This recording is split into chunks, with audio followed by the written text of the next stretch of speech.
Alors, duel sur la 5. Duel sur la 5 pour tous les téléspectateurs qui nous rejoignent aujourd'hui, puisque depuis ce matin à 7 heures, vous le savez, nous avons 11 émetteurs supplémentaires, 93 émetteurs au total et ce n'est pas fini. Il y a sur la 5e chaîne une émission qui s'appelle Duel sur la 5 de 12h30 à 13h. Elle consiste à mettre face à face deux personnalités, ou quelquefois 2 contre 2, ou 2 contre 1, sur un thème grand public. Et le premier duel que nous avons effectué, c'était un duel assez étonnant. Ça s'est passé le 15 septembre dernier, c'était le premier duel sur la 5, et il opposait deux prêtres. Deux prêtres que vous allez voir dans quelques secondes. Je vous rappelle quand même le contexte pour que vous compreniez bien l'importance de l'extrait qui a été choisi. C'était à l'époque où le point de détail de Jean-Marie Le Pen faisait des vagues et le père Alain Maillard de la Morandée, fidèle de Jean-Paul II, était face à l'abbé Philippe Laguérie, curé intégriste. Regardez. Approuvez-vous Monsieur Le Pen lorsqu'il dit que les chambres à gaz sont un point de détail? Et si vous le recevez en confession, que lui direz-vous? Les chambres à gaz. Les chambres à gaz, c'est un fait historique, sans doute. Ne souriez pas sur les chambres à gaz, mon père est mort dans une chambre à gaz. Je voudrais le rappeler. Est-ce que je peux parler? Est-ce que je peux parler? Non, mais je vous vois sourire. Je ne peux pas badiner sur un sujet comme cela. Je ne souris pas. Mon père a fait passer des juifs à la frontière, il est mort de cette façon. Vous voulez finir le débat tout seul? Vous pouvez vous en aller, ça me dérange pas du tout. Les chambres à gaz, j'aimerais bien ne souriez pas, qu'on les remette à leur place. C'est-à-dire qu'on dise qu'elles ont existé, qu'elles sont déplorables, mais enfin, elles ont 40 ans.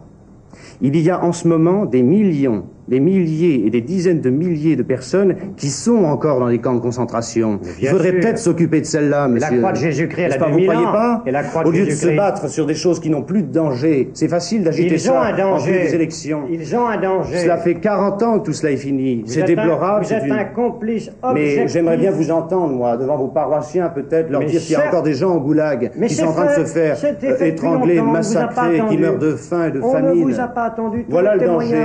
Vous partez en guerre comme contre des moulins à vent qui ont 40 ans. Nous sommes objectivement contre le goulag, contre le génocide cambodgien, contre les ayatollahs. Il faudrait se mettre à la page, mon père. C'est pas un traditionnaliste qui va vous dire ça. C'est vous qui allez prêcher le modernisme maintenant? Oui, le moderne. Vous condamnez le progrès, vous vous servez des médias du mieux que vous pouvez, et ensuite vous condamnez le progrès.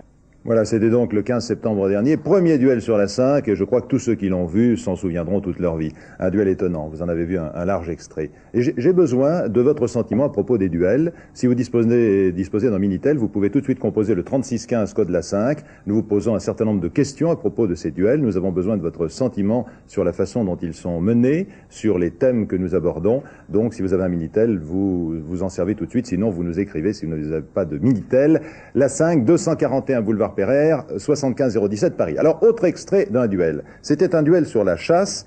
Ce duel avait eu lieu le 22 septembre dernier. La chasse, passion cruelle ou simple sport. Serge Boutineau, ardent défenseur de la nature, réglait ses comptes avec les chasseurs représentés par leur président Pierre Dayan. Quand on lit dans La Sauvagine de juin 87, La Sauvagine est une revue de chasse. Quand on lit ceci, c'est une lettre qu'un homme, un père, parle à son fils. Prends un fusil. Tu seras le tonnerre. Tu causeras l'effroi. Tu sèmeras la mort. Tu seras enfin un homme. Alors, je termine, s'il vous plaît. Ça suffit en ce sens. Et le Canard enchaîné, et le journaliste du Canard enchaîné a d'ailleurs bien résumé en écrivant la chasse rend fou. Moi, je n'y peux rien, c'est le journaliste qui l'a enchaîné. Dieu merci. Quand on voit un homme je ne suis pas encore dire à son l'hôpital fils, psychiatrique. Je veux seulement vous dire. Quand on voit un homme dire à son fils, mon enfant, prends un fusil et tue. Eh bien, moi, je dis qu'il a quelque chose de grave, alors que nous, enseignants, car j'ai enseigné, alors que tous les parents apprennent leurs enfants au respect de la vie, moi, je dis qu'il y a quelque chose de grave d'apprendre les jeunes à se servir d'une arme et à tuer. La chasse, actuellement, en France, c'est le plaisir de tuer. Deux mots, s'il vous plaît. Pierre Dayan, Monsieur Boutineau, vous faites un amalgame volontaire entre tuer et chasser. Oh. Et vous savez très bien que c'est totalement différent. Pas du tout. L'un est l'aboutissement de l'autre. Vous avez à de nombreuses reprises répété qu'il se tuait, nous en reparlerons d'ailleurs tout à l'heure, 40 millions de pièces de gibier en France. Entre 40 et 50 millions. Il y a 1 800 000 chasseurs. Cela représente peut-être 20 pièces par an et par chasseur. Les chasseurs sortent 30, 40, 50 fois dans l'année. Ils vont marcher pendant 4 heures, 8 heures pour tuer une pièce ou une demi-pièce de gibier. Mais ça démontre bien que pour le chasseur, le plaisir de la chasse, c'est pas le plaisir de tuer. Alors, dans ce cas-là, cher monsieur, que les chasseurs, de la chasse, mais que les chasseurs fassent comme nous, mais qu'ils se promènent dans la nature avec des jumelles, un appareil photo ou un simple bateau. C'est une déviation et de plus en plus. D'ailleurs, le fait que les chasseurs diminuent, et ça nous réjouit, le fait que les opposants à la chasse, augmentent, le fait que les utilisateurs de la nature, les randonneurs, les promeneurs, etc., les ornithologues, les botanistes, augmentent et utilisent pacifiquement la nature,